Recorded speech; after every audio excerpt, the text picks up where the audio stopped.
friends. Welcome to today's episode of We Are Marketing Happy, a healthcare marketing podcast. My name is Jenny Bristow. I am your host, and I'm also the CEO at Hedy Hopp. We're a full service, fully healthcare marketing agency. And I'm super jazzed today to have our very own Miranda Ochsner with us. She is the director of paid media here at Hedy Hopp. Welcome, Miranda. Thank you. Happy to be here. So I'm excited to have you on today because we have a really robust media capability here at Hedy and Hop. And so that means we're having conversations with organizations every day, every other day about what the perfect media mix looks like.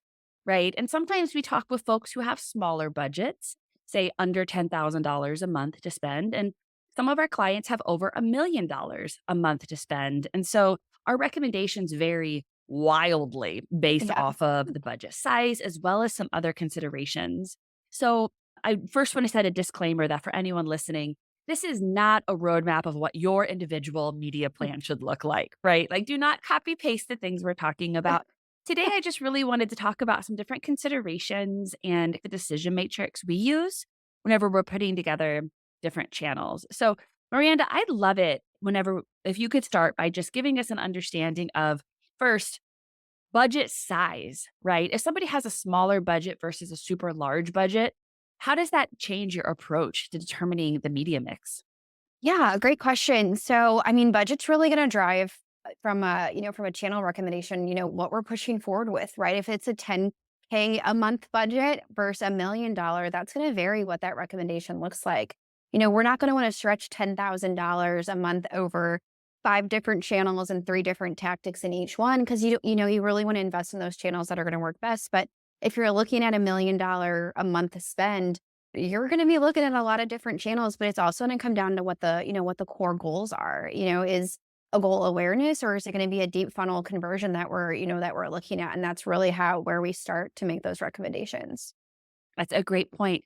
Let's start with deep funnel, Okay. really that patient or consumer acquisition tactics. I mean, one of the things that whenever I'm starting a conversation with folks and then I loop y'all in the next round to have those Yeah. deeper, more robust conversations is talking about, I call it like the media funnel, right? At the very bottom of the funnel is tactics where people are actively and proactively trying to find what you're offering, whether it is a service line offering, an insurance plan that they are in need of purchasing today. They are proactively finding it.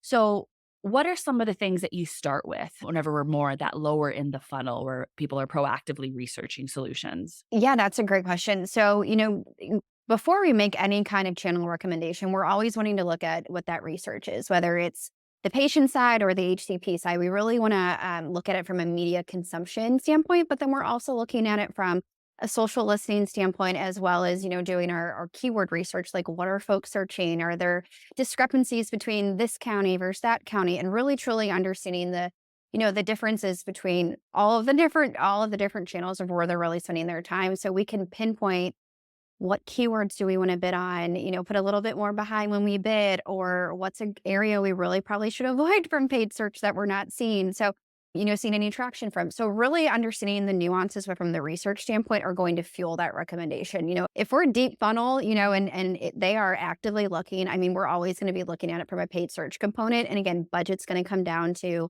how we split that up, whether it's more branded focused words or more service line focused words, and then what kind of reach we're looking at. Specific on the location, are we looking at a 10-mile radius around a facility? Or are we looking at around 100 miles? So it all really plays into that on what that core goal is, but also how the patient, how the target audience is engaging with media, and they're trying to understand their steps, right? But also maintaining their privacy at the same time.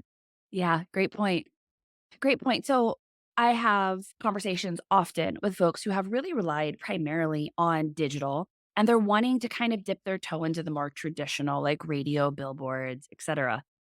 Is there a general budget range or a tier where you start having the team start exploring more traditional tactics and channels to be able to add to the strategy? Or how do you make that consideration of when it's time or appropriate to do that?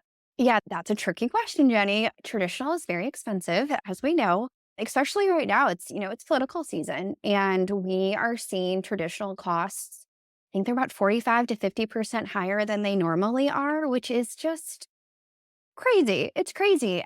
So when we're looking at it from, does this make sense for the best use of our funds in this given moment? We have to take all of that into consideration. The Olympics push prices up a little bit and whatnot, and political, got to keep all of those things, but also the seasonality. Like holiday time, not a great time to be on TV because like there's so much going on with the holidays. So really truly understanding what the best weeks are, what the best quarters are to understand how to make that recommendation. But also, depending on the market you're in, right? For example, Springfield, Missouri might be very different than Austin, Texas, or Atlanta. It's really dependent on the geography size as well of what you can do from a budget standpoint. Since we're in St. Louis, use that as an example. Out of home boards for one 4-week cycle can go anywhere from $4,000 for a month to, $10 to $12,000 a month. So it's like, is that the best use of our funds? If we are trying to do a lower funnel conversion metric from a KPI standpoint, probably shouldn't invest $80,000 in billboards straight out the gate. Let's really focus on what that core goal is and then build upon that.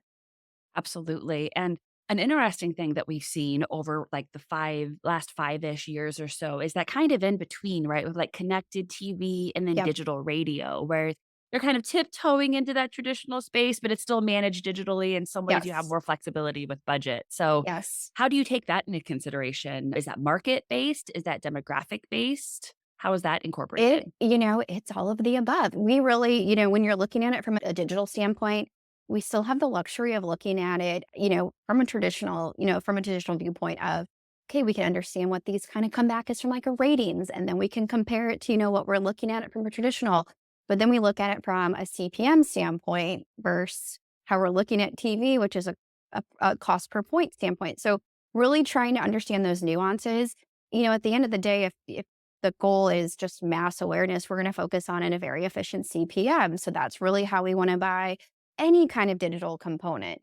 Um, so really understanding, how we can buy those different platforms. Sometimes we can go direct to platforms, whether, it's a Spotify or a Pandora or a Hulu, we can go to them direct. But we also have these capabilities to kind of buy inventory across all of them based on who the audience is. And it's not so much if you're a female living in St. Louis or a female living in New York, it's more of like they're a mom and we can tell by their use, like they've got 2 children who are actively in sports or extracurriculars, and really hone in on who they are without digging too much into that PHI. We're really keeping that, we have to stay HIPAA compliant, right? So there are ways that we're working with these partners to make sure we're utilizing those tactics at an efficient cost while remaining compliant.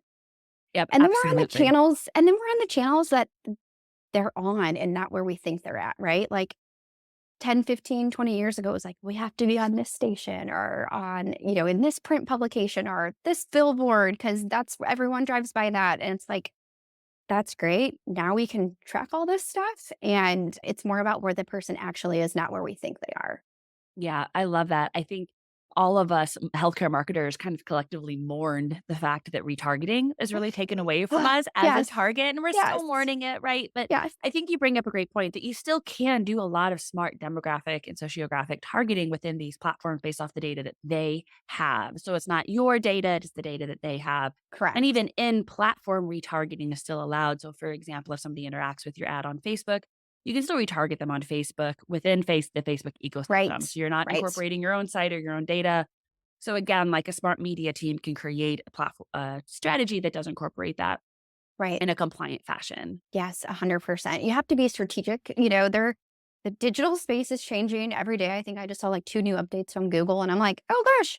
I mean, it's just constantly changing. So keeping aligned with all of those changes, in addition to making sure we're staying compliant, is a constant thing that this team is educating themselves on. Like, there are really minor things that, larger agencies that aren't healthcare focused are like, oh, that's no big deal. Where we're over here, like, big deal.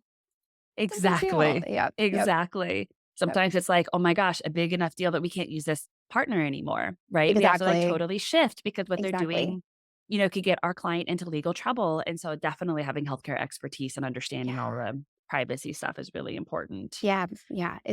it's a constant shift in how you have to think and whatnot, and it's at the same time, and it also makes your internal teams be a little bit more strategic and ask a little bit deeper questions and, really focus on that persona building of what that patient looks like. So it makes those internal conversations more strategic, but also having those conversations with your potential clients or your client of, hey, this is how we have to look at it. Let's think about how we approach this or this goal or this audience instead of just like everyone. So really, it really gives you an opportunity to be super strategic in putting that puzzle together. Yeah, absolutely. Last question I have for you Okay. is when we're thinking about, again, like the decision maker matrix, and you were talking about this a little bit, but I'd love just a little bit more detail. Like we have clients come to us and they say like, "Oh, all of our patients are rural. So we only want to do traditional. We don't want to do digital at all." Or all of our, patients for this service line are all over the age of 65. So we only want to do X tactic. So how do you push back with data and research to really make sure that we are reaching them where they are, not where people assume that they are? Yeah, that's a great question because every audience is different, right? Like at the end of the day, we have a lot in common, but we also have a lot of differences, and we're not going to have the same journey. And it's the same with, the audience bases of an 18 to 34 or 35 to 54 or 65 plus. There are so many different experiences between those different age groups and individual ages that it can't just be a one size fits all model. Through research, it's like we're looking, okay, the 40 plus really vibes with Facebook really well. And then it's like, oh, they kind of dabble in Instagram and they kind of dabble in TikTok. But really, like, we know when we're laying out our budgeting, we have to give a little bit extra to certain audiences in that channel versus another. So as we're laying out those strategies, we're constantly looking at how our audiences are indexing with the different channels. And we're looking at it from a heavy consumption a heavy consumption approach to very light, minimal to none. So really understanding how and when they're consuming media. Also, how many times are they reading the newspaper? We can get that granular through our research tools and through different platforms that really kind of fuel those conversations. Like, we hear you, but let's chat about what we found and see where we go from there. Just, you always have to have that research to back those conversations because if not, you're just making assumptions and nobody wants assumptions.